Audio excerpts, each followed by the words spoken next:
Assalamu alaikum saaxiibayaal halkani waa Garaa TV qodobada aad xilligan ay ku daawan doontaan wararkeenana waxaa kamid ah midowga murashaxiinta mucaaridka oo ku eedeeyay madaxweyne Farmaajo inuu fashiliyay wada hadaladii iyo heshiisyadii ay la galeen ra'iisul wasaare Maxamed Xuseen Rooble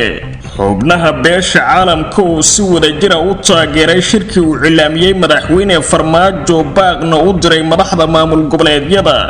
dowladda federaalka ee Soomaaliya oo shirkado cusub la gashay heshiisyo lagu soo faagayo shidaalka wadanka xiisad u dhaxaysa Puntland iyo Somaliland oo ka taagan gobolka Sool kadib markii ay gaareen wasiirka gaashaandhigga Somaliland iyo taliyaha ciidamada qodobadaasi iyo kuwo kale ayaa daawan doontaan haddii rabbiga weyne raalli ka noqday diyaar garooba saaxiibayaal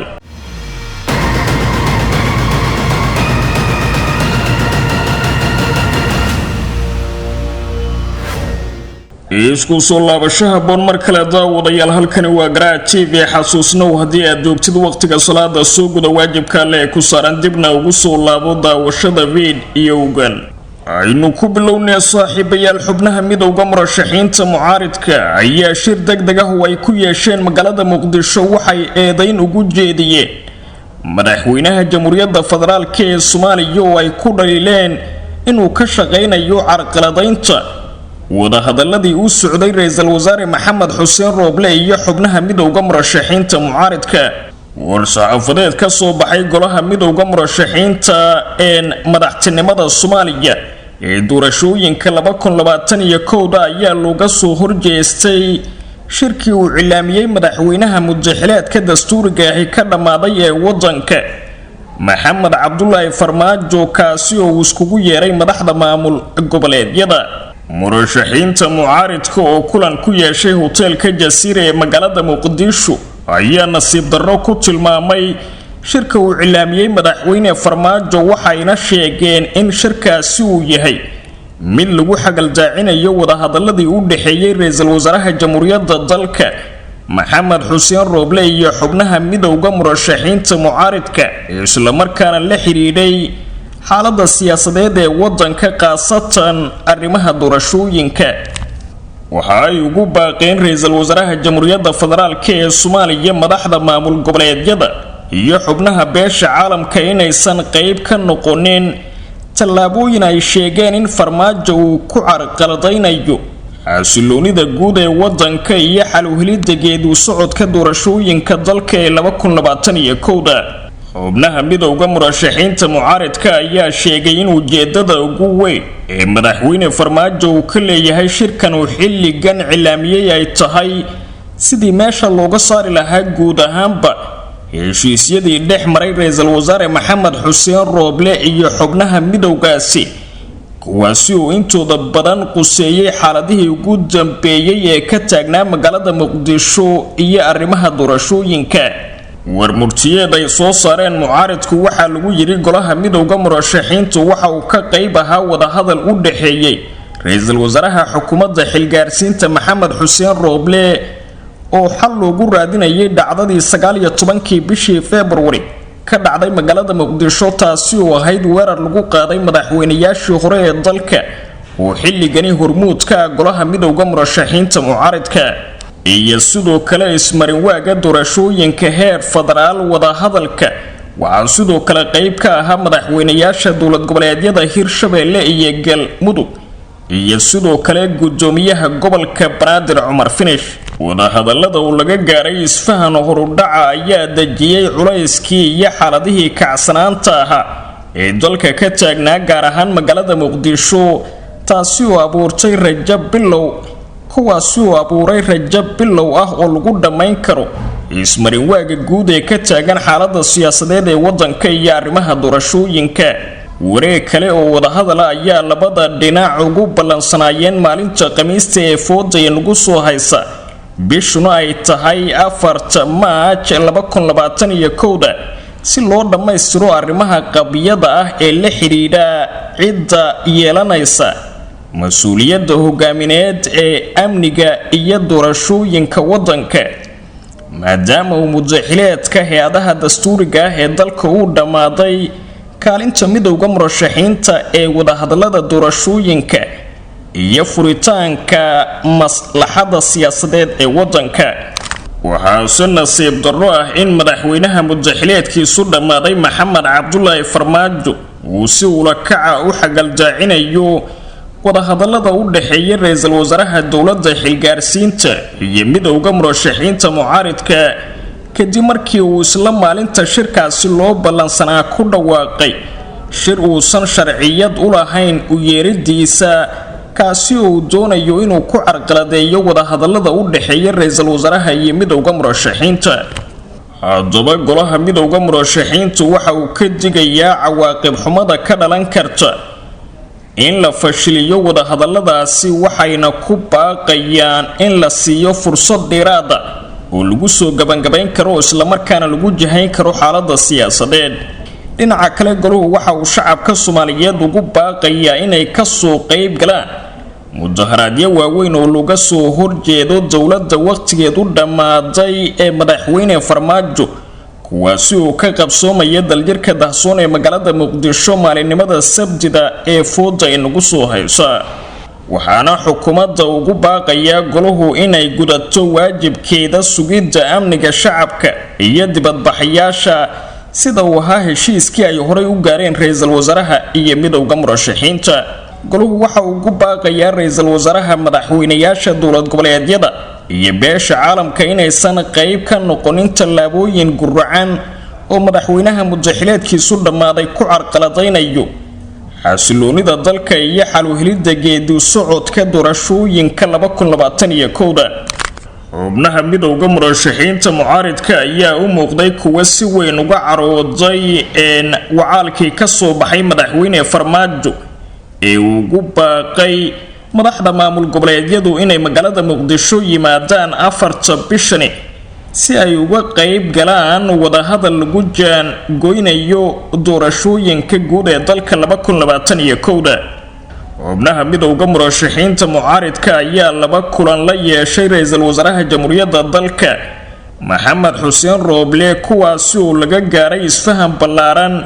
hoosna u dhigay xaalad siyaasadeed oo kacsanayd kana taagnayd magaalada Muqdisho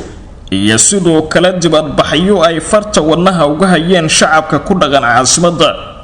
wejigii hore ee wadahadalladani oo ka dhacay labaduba hoteelka Dakaale ee magaalada Muqdisho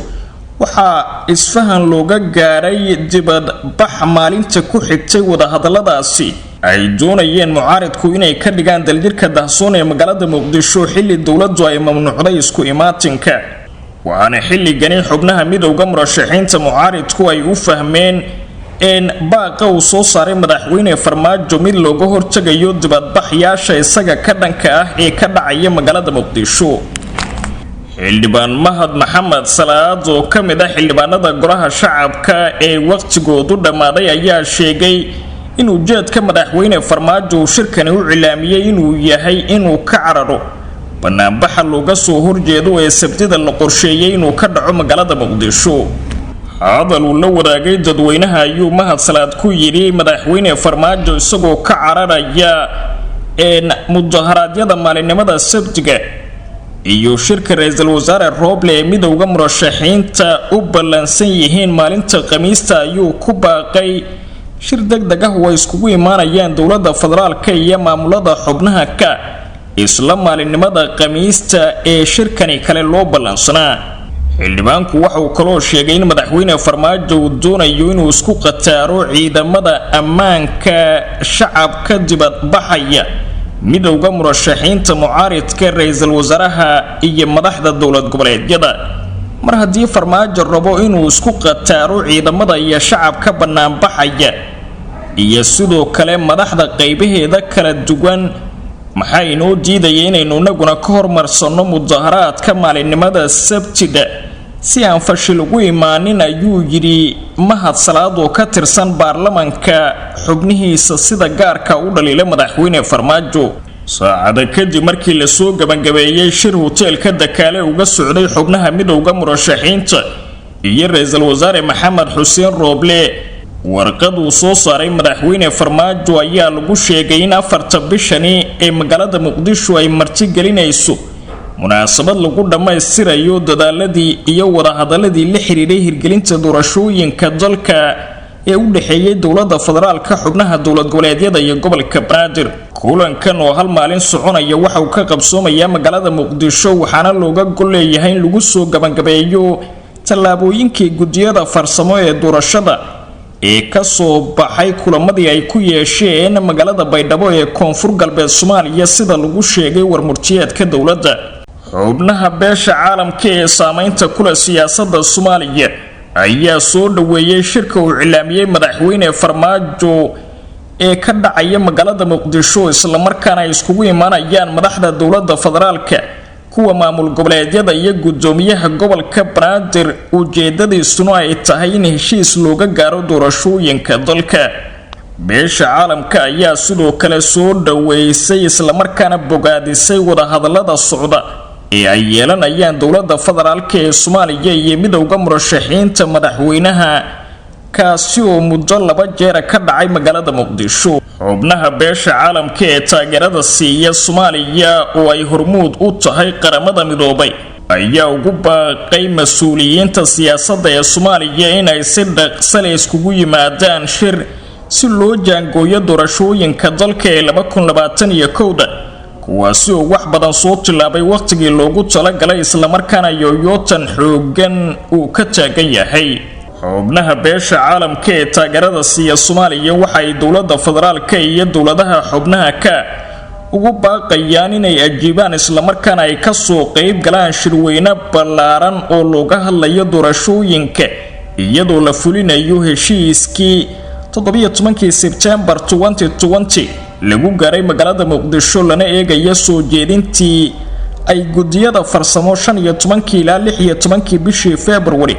ka soo saareen kulamadii ay ku yeesheen magaalada Baydhabo. dowladda federaalka iyo midowga murashaxiintu waxa ay fadhiyadooda labada ah ku gaareen go'aamo muhiim ah sida in wadajir loo qabto dibadbax nabadeed oo dhacaya Sabtida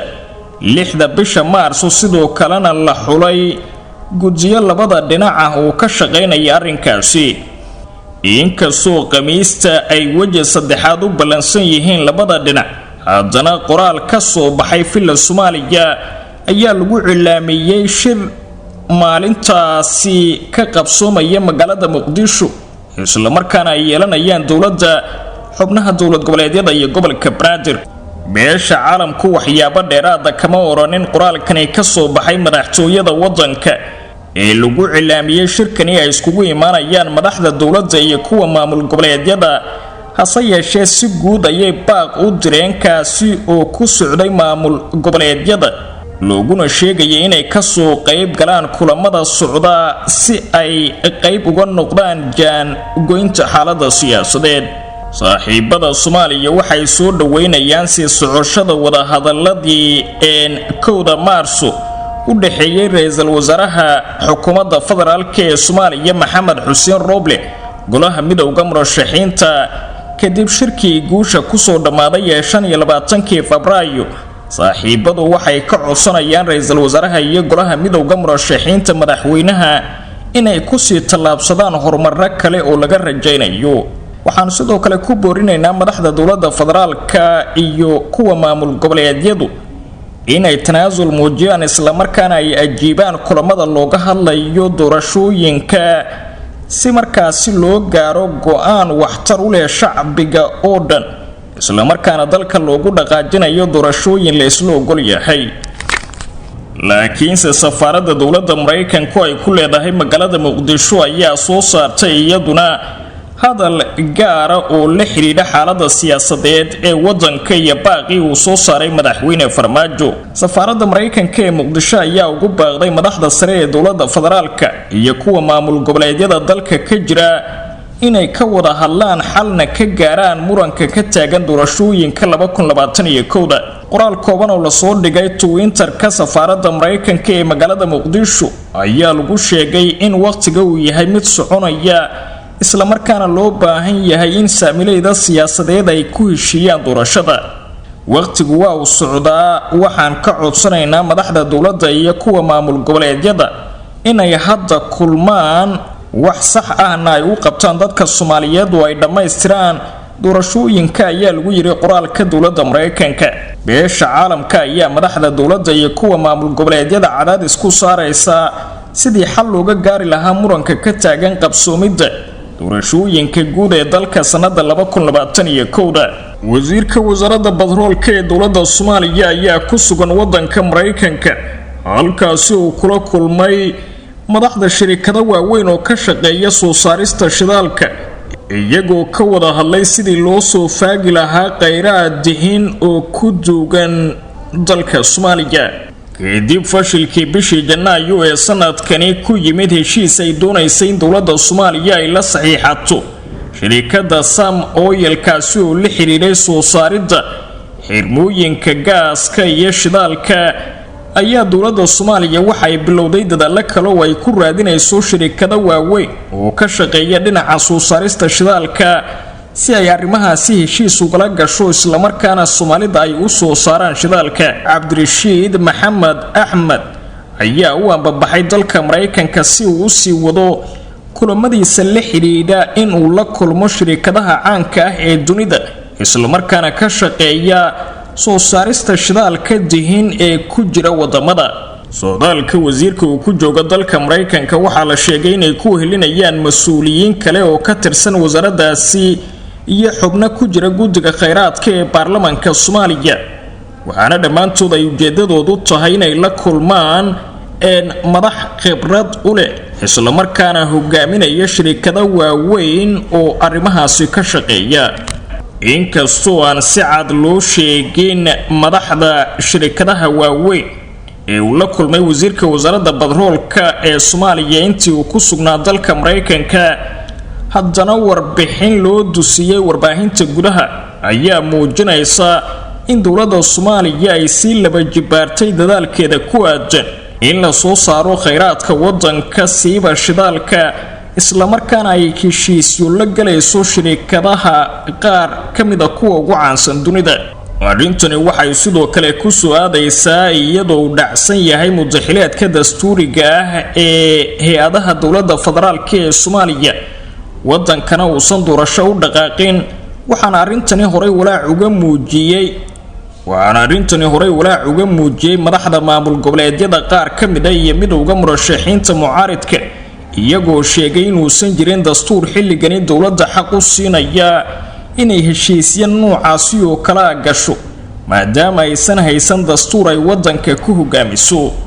laakiinse xukuumadda ra'iisul wasaare Roble iyo madaxweyne Farmaajo ayaan dhag jalaq u siinin hadaladii ka soo baxay midowga murashaxiinta mucaaridka ee ku aadanaa arrimaha batroolka iyo heshiisyada laga galayo